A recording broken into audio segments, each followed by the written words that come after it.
Hey guys, what's up? Welcome back to Fix It Felix. Today I'm going to show you how to replace the cabin air filter on a 2014 Nissan Cube.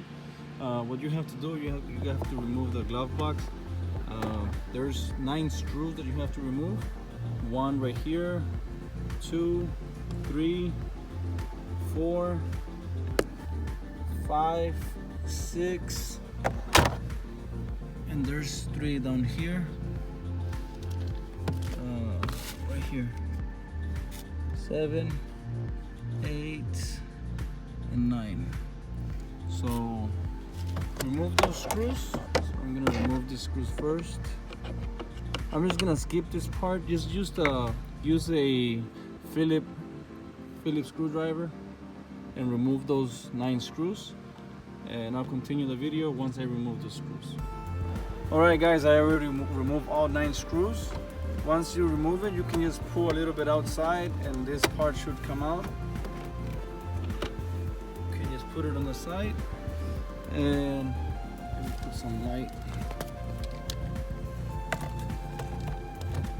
The cabin air filter is right here. So you just press this down. You can use a flat head screwdriver if you can use your fingers, and just put it right here and pull it out. And there, this part will come out. And the cabin air filter is right there. It's really small.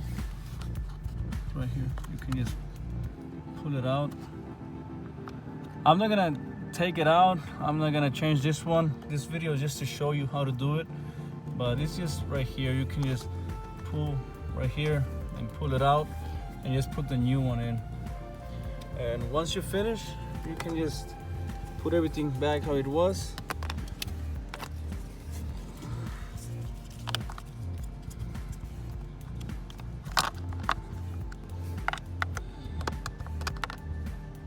There. You can just put it back and just repeat the whole process backwards to put the glove box back, and that's it. If this video helped you guys, please leave a like, comment, and subscribe. Thanks for watching. As always, peace.